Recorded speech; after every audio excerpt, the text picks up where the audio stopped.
Hey, Unchainers! This is to Emert, and you're listening to the Unchaining Me podcast.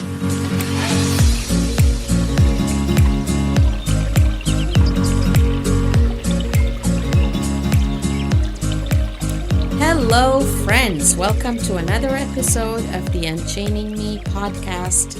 This is going to be the last episode of the year 2024. Today is the 28th of December, so New Year is upon us. And of course, naturally, what else would we be talking about in the final days of 2024? Looking back, reflecting on the year, and looking forward and planning for the new year. That comes very naturally, right? When something ends and something else begins. I do want to start by addressing, validating, acknowledging the cynics in the room, or the cynics in all of us. There's a part of me that is like, oh, there comes the new year again. Now everybody's going to be talking about reflecting and goal setting and New Year resolutions. There is that part of me. I don't know, the pessimist or the cynic in me. And I know there is a bunch of you guys out there for sure who either identify with that or have parts of you that sometimes go there. Let's start by addressing that. Is there a point to it? Should we subscribe to that kind of mentality? Is there advantages to that or disadvantages? And I will continue by sharing my reflection. I won't go into much detail, but just, my wins and the things that I celebrate from the year and the challenges that I've faced and how I have navigated through them and the lessons that I have learned. I'd like us to talk a little bit about goal setting and what our mentality should really be when it comes to goal setting, what we need to stay clear of or mindful of around goal setting and achieving the goals that we've set. And I'd like to leave you with, in the end, some questions that I found very helpful in the process of reflecting this year that's going out and setting my goals and my intentions for the year that's coming up. So let's dive in. Cynics, hey, how you doing? I mean, some of us have that cynical attitude towards New Year resolutions and being in a reflective and goal-setting modes because of maybe past failures. Maybe we used to be someone who did reflect and share, set goals, but never achieved them. Maybe we had unrealistic expectations, or we see people succumbing to that unrealistic expectations of setting a New Year resolution as a goal. Maybe we see it as a temporary motivation. People say gyms get overcrowded maybe until mid-February, and then it's crickets after that. So, and also it's also commercialized, right? All the targeted ads that we see, now it's influencers too telling us, reflect, goal set. These are the things you need to do. These are the things you shouldn't do. So it's everywhere, maybe in our face too much. Maybe also it comes with this all or nothing mindset. Like if you don't achieve these goals that you said you would achieve in the new year, then nothing's benefited or nothing's gained. And also there's this thing that we may not like or identify with when it comes to focusing on the calendar instead of continuous growth. There are people and parts of me that say, why don't you start that new goal on the 28th of December instead? Why not in September or October or even February? Why January 1st? And some of us just like to go against social norms. So that's fine. But one thing we cannot deny is whenever something ends and something else begins in this cyclic path and flow of life and the agreed upon frame of time that we use to live our lives, something powerful can happen. When a relationship ends and maybe before one begins, when someone's about to become a first-time parent, when a breakup happens or a divorce, when there's a health issue and, we get better and there's this new life, new projection in front of us, the body itself likes to settle down and reflect on what has happened, try and learn from it, and what it's taking into the future and what goals it would like to set for the future. It's there's something very natural about having seasons of slowing down and reflecting before another season happens. I mean, everything else in nature does it. Animals hibernate, trees shed their leaves, rivers go down, tides change. So everything in nature knows how to slow down and then change pace. Why not us? And we have this powerful imagination that is unique to the human species. Powerful reflection, a very almost magical level of being able to contemplate a lot of things, including the past and then the future. Granted, we do use that contemplation ability to suffer in a lot of ways, to regret the past and to dread the future. But why not use that same ability to contemplate, to reflect on what has been, and to project or plan for what is to come? Not attaching to it, either past or future. Not getting our sense of worth from it, not feeling guilty or blaming others for it, or not being anxious and afraid about what's going to come, but using those same muscles of contemplation to do something intentional with our ability to reflect and project. I don't think anything as powerful as a whole year ending. I mean, we could do it at the end of the month. Especially women are encouraged to follow our cycles and do it when we are in sync with creativity and our ability to produce or do things, to be active and sync our lives and our outcomes, our projects to our monthly cycles. I don't think men have anything similar to that. Sorry. But as a human, human beings living in the modern day, we have these calendars. I mean, in the past, I'm sure our ancestors also had their ways, their calendars, their cyclical ways of living and engaging with life. But for us, it tends to be the change of a year, a new year. And why not mitigate that and use that to our advantage? It's not about having a few rigid rules. It's not about perfection, or it's not about quick fixes, but really take the opportunity to pause, reflect, and set new goals for the new year. So now that we've addressed the cynics or pessimists in us or amongst us, I'd like to go into the moments of shifts in mindset and the actions that I have taken in the past year, and really about celebrating also some of my wins. And I'd like to encourage you to do the same. So I'm just sharing mine. And as you're listening, I'd like for you to reflect on what yours could be. And I will give you some questions, reflection questions to take away as well. The key highlights really for my year, the significant moments that I can think of in the past. I mean, the year started while we were still in Ethiopia. We had a whole year there with the kids. And I think when the year 2024 began, we had already been there for about 4 months.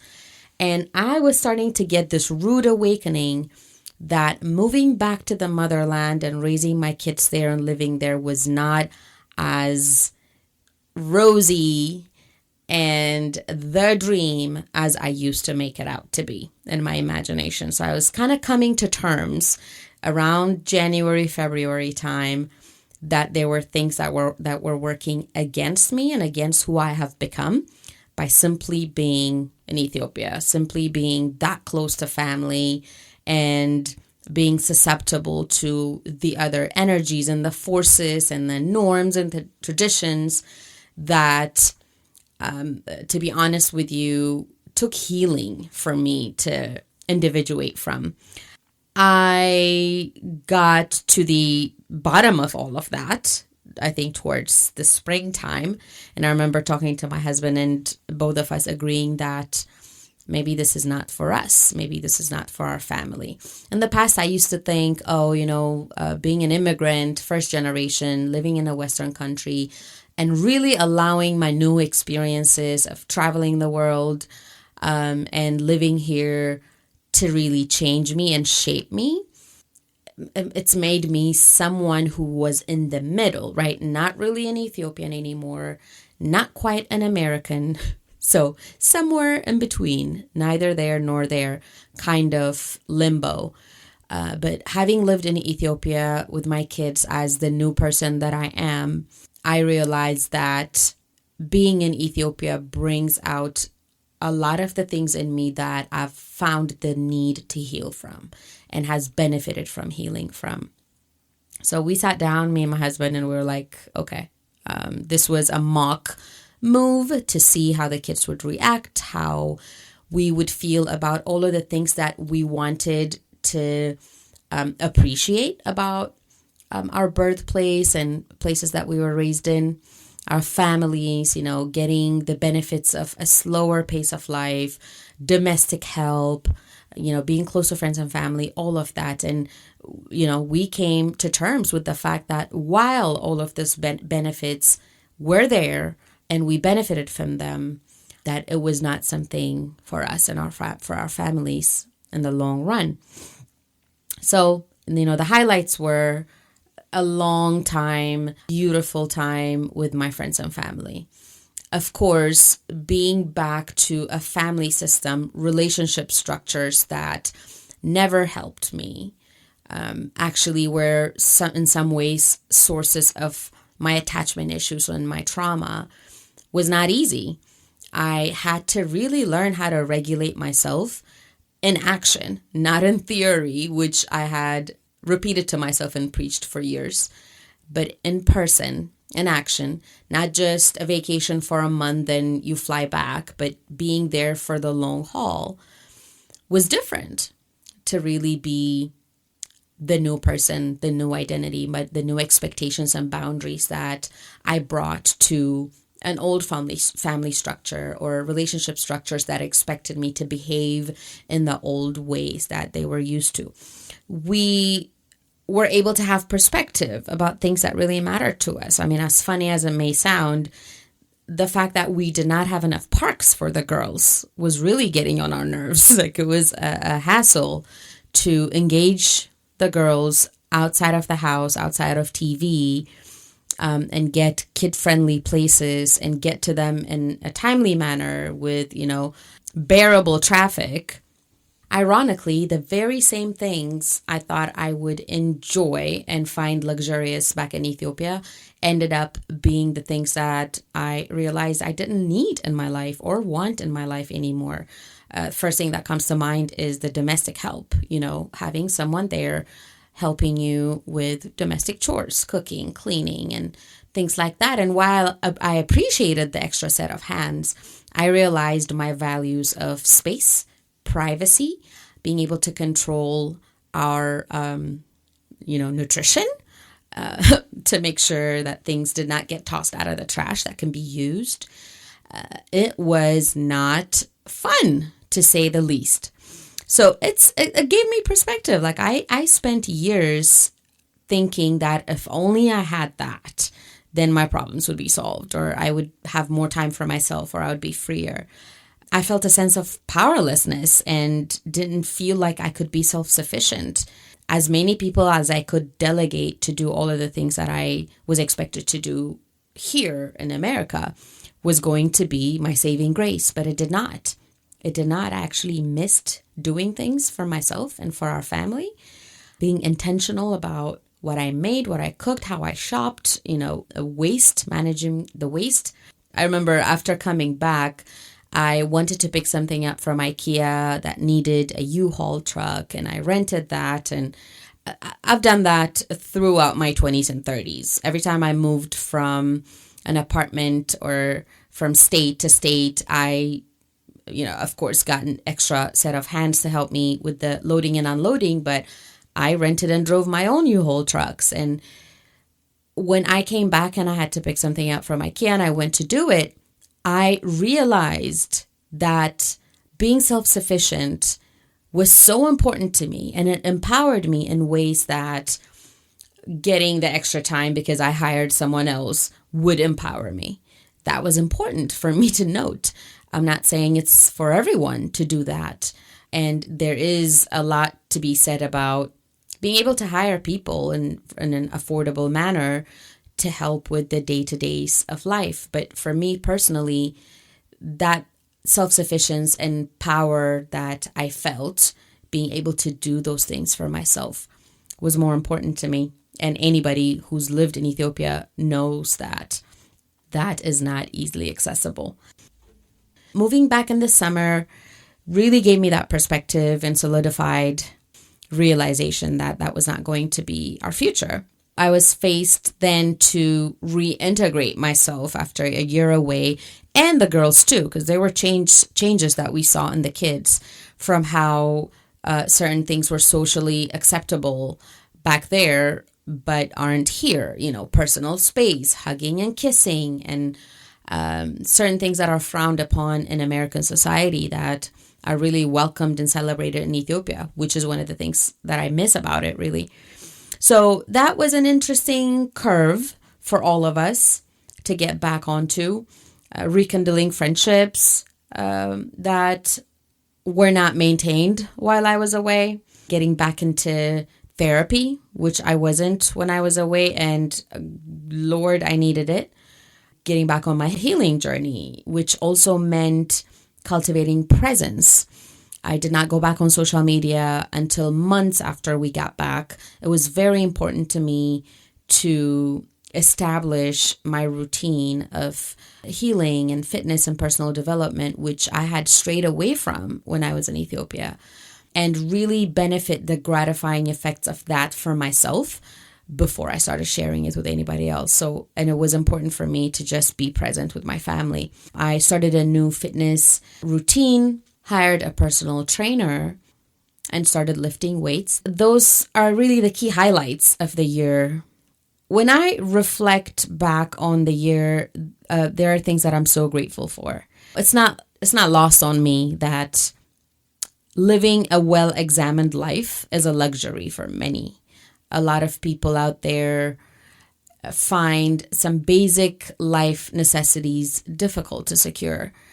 Most are unsafe.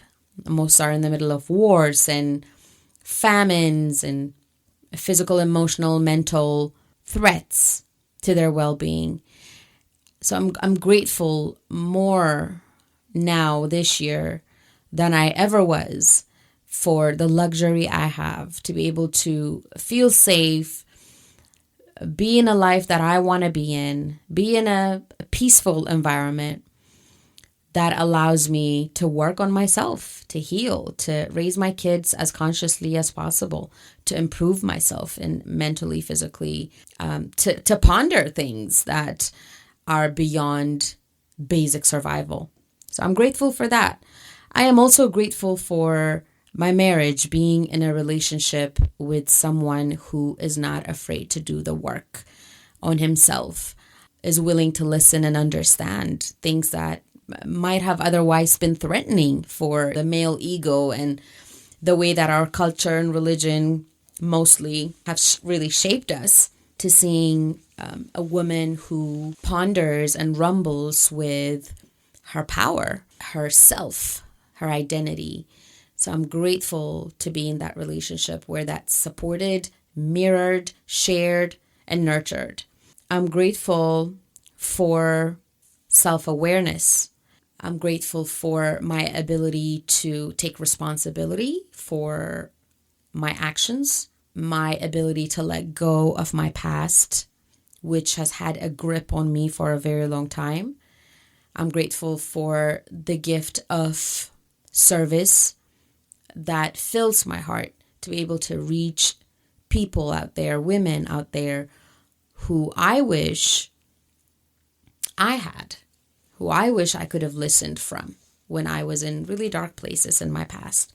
So I'm grateful for a lot of those things. I'm grateful for life, for the ups and the downs, for process. I'm grateful for process this year, to really learn a skill whether it's in mental health, self-awareness, personal development, weightlifting, or for baking, which I've been really getting into, for art, practice, for yoga, anything and everything that takes process and honing a skill before it gives you any gratification, because it makes you, in the process of waiting for that gratification to happen, you are becoming someone who is resilient, stronger, not cocky or humble, because you know that it wasn't a quick fix and you've had to be broken open for those skills to be there.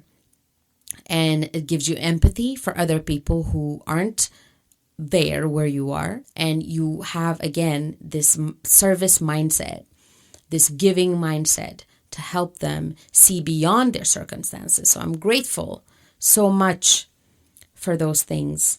So here are some reflection questions that I have written for you within this same mindset of reflection. I'd like for you to look back on the year 2024 and ask yourself what you have accomplished this year that you're proud of. It does not have to be something major. It does not have to be a frameable certificate or degree. It doesn't have to be a medal. It doesn't have to be 50 pounds lost, or it doesn't even have to be 10 pounds lost. If you simply became aware of something that you weren't in the past, or maybe you've been judging in others, or if you just noticed a pattern in yourself, in your relationships, if you've done anything out of the ordinary, if the ordinary has not been working for you and serving you, that's an accomplishment and something worth celebrating.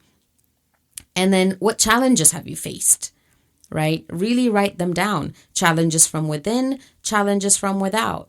Did you try to shift a certain pattern of relationship or relating with someone, and maybe that person pushed back, that person didn't like it? Were you challenged at work by a coworker? Were your boundaries challenged?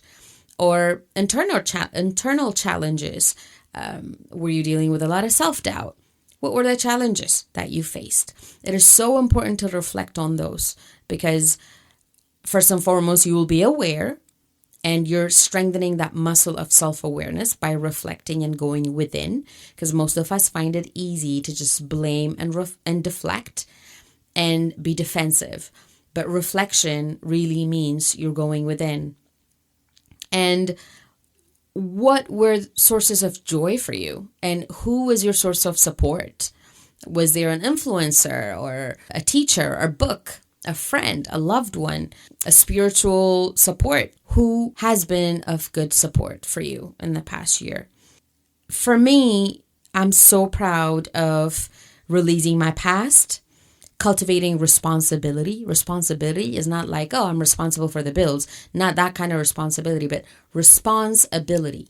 Knowing that I get to respond to my circumstances, that I'm not a powerless victim of my past or my trauma or my circumstances. That has been huge for me, huge accomplishment for me. And then, of course, the getting back into my body, the yoga, the gym, the cold showers that I was able to turn into a habit, and fell in love with process. Like I said, the slow, incremental becoming into the person that I know I can be and I want to be. Let's go into vision for the new year.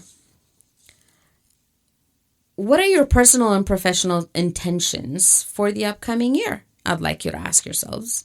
Would you like to have a theme or a mantra for this year ahead? A theme would be courage.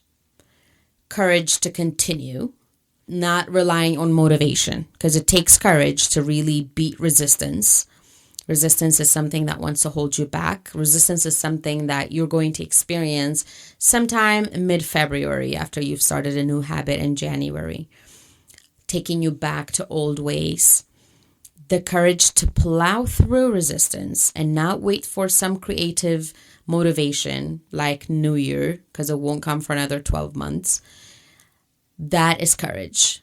It's going to be painful. Any kind of plateau you hit, any kind of resistance you succumb to is going to cause emotional pain, because you're going to reflect back on yourself and self-doubt and self-blame are going to come center stage. The theme is courage, and the theme is harmony for me. Not balance, because I know I'm not going to get it right in the middle. I'm not going to give my kids just about enough time and give the things that I like to pursue in my own professional and personal life the same equal time. Something will suffer somewhere, but I'd like to be aware of harmonizing it. When the pull is too strong on one end, to harmonize it by pushing a bit in the other. To have a vision of where my different desires and different roles and different aspirations can come together in my life and really give them that permission. Also harmonizing my inner self. More than any other time, I'm aware of the disowned and forgotten parts of myself. I'm realizing that as a result of those disowned and forgotten parts, there has been resentment that has been building up in me. That resentment shows up in unhealthy anger. The anger is there and needs to be there, but it comes out in unhealthy ways, unproductive ways that does not bring about change, because it's really pure resentment coming out because it wants to be seen. So my new year theme for my inner calm, inner peace, inner regulation is harmonizing those different parts of me. I'd like to give the angry part its own share of expression and permission to exist whenever it needs to. The fearful part, the doubter, the bored part, all the different parts, the unseen parts need recognition for a regulated self, all the shadow parts. So that's my theme for the new year. Before we go on to goal setting, I'd like for you to really reconsider your relationship with even the word goals, because most of us use it maybe to even soothe ourselves with this relentless chase for external accomplishments. When one goal is achieved, let's move on to the next one, constantly going on to the bigger, better things. So it becomes this chase which overshadows our self-worth, because we're constantly looking for something, trying to achieve something. Should we, I'm asking you to shift our focus when it comes to goal setting to intrinsic values? What are our values? And does this goal align with my values? Or am I just simply setting it for the sake of setting it? Is there a sense of joy in my present situation first, or acceptance or embrace?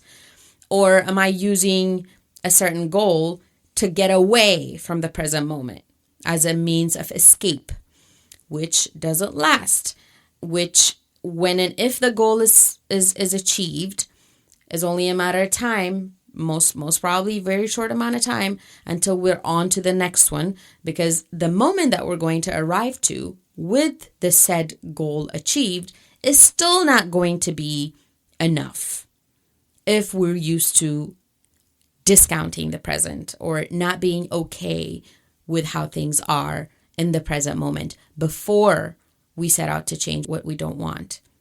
Let's say weight loss is one of your goals for the new year.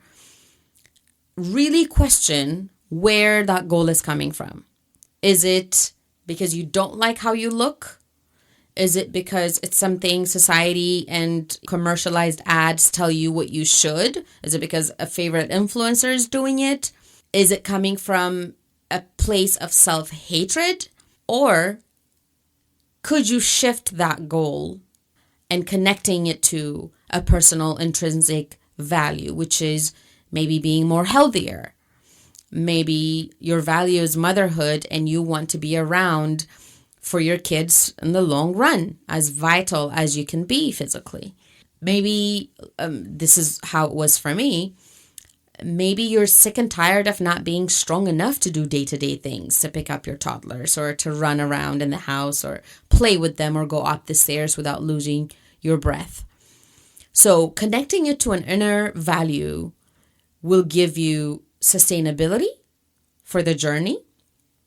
It will give you a self that you actually like, that can go on the journey with you, instead of bullying yourself in front of the mirror, and every time you see a reflection of you or a picture of you, you're actually really, truly in love with that person who is overweight, which is where you are.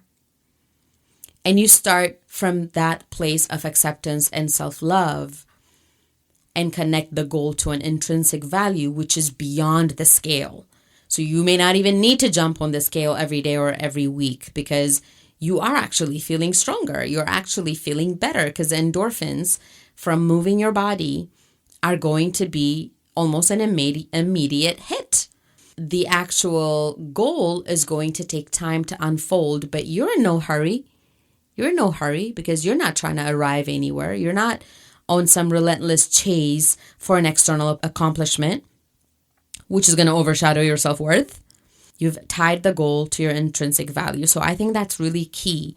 And then really try to redefine success and contentment, which is similar to liking who you are now, or liking where things are right now, or accepting them as they are before you go on to changing them. Really redefine what success means. Really, is success a lot of houses, or a house and cars and money for you still? Or those are just things that you've taken from other people, or you've downloaded from society or parents? Spending more time with the kids is success to a lot of people. Living an examined life is success. That's success for me. It's a luxury for a lot of people to have the kind of curious mentality that self-awareness cultivates. And that's success for me. So what is success for you? Be bold enough to redefine it, and what contentment means for you. And once you've done that and you come up with a goal that qualifies as a healthy goal connected to your intrinsic values, then you can do the AIM SMART tool. I learned it a little differently in coaching school. The AIM, AIM, is really a great tool to stop you from overcommitting and setting yourself for failure. A stands for acceptable minimum, I stands for ideal, and M stands for middle. So as it suggests, you want to come up with a detail or a frequency of how you're going to work on that goal towards achieving that goal. And you want to set an acceptable minimum, an ideal, and then settle at the middle. Still on the weight loss example, right? Let's say you're going to wake up on January 1st and you're going to say to yourself, or even before, and say to yourself, I'm going to go to the gym 7 days a week. Now that just from the get-go sounds like a recipe for disaster, and you've already decided to fail because it's not sustainable. What is an acceptable minimum? What is an acceptable minimum of days that you would like to move your body? That is more like an AIM SMART type of approach. And then you come up with saying, okay, at least twice a week I want to move my body somehow. And what is an ideal one? Ideally, in an ideal world, I would do 6 days a week and I would rest the 7th day. So this tool suggests that you can settle somewhere in the middle of those two, which could be, okay, let me do 4 days a week then. The SMART bit of it is, I'm sure some of you or most of you would know, S is for specific. Don't just say, I want to lose weight. That's too vague. There's no specificity to it. So say what you want to achieve. Say it in a clear, unbiased way. Make it measurable. How many pounds would you like to lose by when? That's the T, actually, time bound. You want to set a time for yourself to achieve the goal. A is for achievable. Like I said, don't overshoot. And R is relevant. Is this goal relevant for you now? If you just got a baby and you're home breastfeeding, don't do this to yourself. Take your time to heal. Just because so-and-so is doing it and they're in their active era doesn't mean you need to.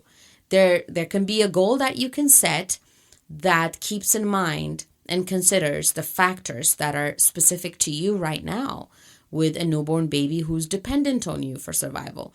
So make sure it is relevant. Make sure it's relevant for you now. A goal that may have been relevant for you in the past, or a goal that may have been relevant for you when you had a different idea of success, may not be a goal that's relevant for you now. So really test that relevance to you and to you now in this phase. And T is obviously time bound. You want to make it time bound because you also want to track progress, right? You want to track progress. Let's check in April. By April 1st, this is what I'd like to achieve. And April 1st comes and maybe you've achieved 80% of what you wanted to achieve by then. That's the progress that you're able to measure. And then you can think about and process what were the challenges, why was the goal too high and too ambitious? Should I go back to aim smart again? Should I go back to the aim part and go through the acceptable, minimum, ideal, and middle, and maybe make it less or make it more? You are able to track your progress. So that is how I'm going to set my goals and go on about achieving them in this new year. These are some reflection questions that I'd like to offer you as you do your own reflecting and goal setting.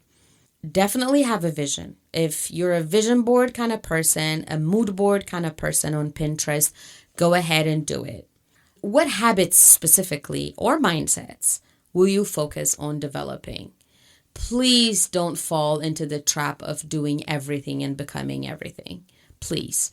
Social media, I really, really dislike social media when it comes to that, because the more you're doom scrolling, the more the algorithm is going to bring different kinds of points and poems and quotes and people and personalities and lessons to you. And you are like just everywhere trying to achieve this and that.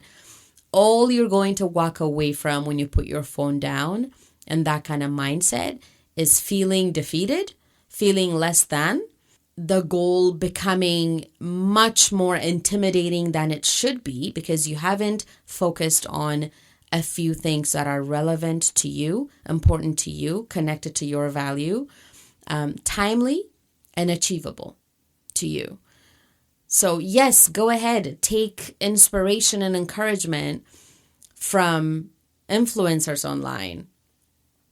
Read my posts, read my blogs, listen to my podcasts. But my goal, the mindset shifts I'm working on, the habits that I'm incorporating into my life may not be things that you need or want right now. And that's okay. Nobody can dictate what you should be working on and when, only you. So really focus on what habits and mindsets are really important to you. If you're struggling in your relationship, communication might be a mindset or a skill that you really want to work on. Listening, expressing yourself. If you're having emotional pain, you need therapy, and that's something you need to be working on. Getting a therapist, being comfortable asking for help, that's goal setting, that's visioning. It doesn't have to be what everybody else is doing or on the level that everybody else could be or what is important to someone else other than yourself. And the big thing is also, what will you do or what will you let go of to make space for growth? Growth needs space. It needs space, it needs time, it needs investment. Accountability for me in working out came as a personal trainer.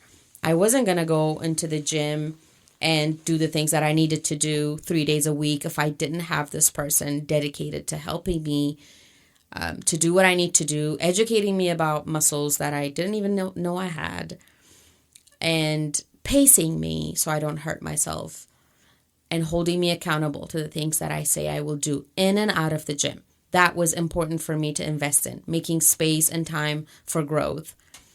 And I've let go of certain things to make room for that. I've let go of items that I wanted to shop for because it was important for me to invest in my physical strength instead. So what sacrifices are you willing to make space for growth? Time, you're going to have to make time. There's no, I don't have the time. You do. We all do. It's about based on what time asks out of you, what life asks out of you. How much time can you make out of that? Out of what you have, really. You may not have the free time that others seem to have, although they have their own things that they're doing too. Let's say you have a 9-to-5 job. How much time can you make for growth? And what does that look like? Is that journaling? Reflecting? Is that making time for therapy? Is that setting a budget to hire a personal trainer? Is that the membership that you need? Is that making a community so you can find someone to hold you accountable? Investing in relationships, friendships that you may have overlooked? What does that look like for you? And if you want to insist on not needing to give anything up, not needing to let anything go, then you need to go back to the values in the goal setting process. Is this really a value? Is this really important for me right now? That also saves you being able to reflect and be honest with yourself about that. Will save you from complaining, really, about not having the time to do XYZ, because you've gone back and said it's not that you don't have the time. It's that you don't want to, or you've chosen to not make the time for that specific investment right now. So it might be relevant next year, but you have something else that's more important, another skill, another habit, another friendship, another relationship. It could be fun and joy that you want to invest in and make time for. And that is growth too. You will grow there too. But what does success really look like? And how fast are you expecting yourself to change, to overcome, to grow, to be triumphant? It does take time. It is a process. When we go into the new year, to summarize it, let us take the time to reflect on the past year, all the strengths, all the accomplishments, big and small. Take the time to celebrate them. Really important to do that. Take the time to really like where we are and accept things as they are, even though they're challenging or less desirable than we would want them to be, so that we can start on the right foot, setting goals, having a vision, having a theme for our future. I wish you all the very best, and all the joy and all the courage and all the patience that being on the process of becoming the best version of yourself entails. Happy New Year, everyone.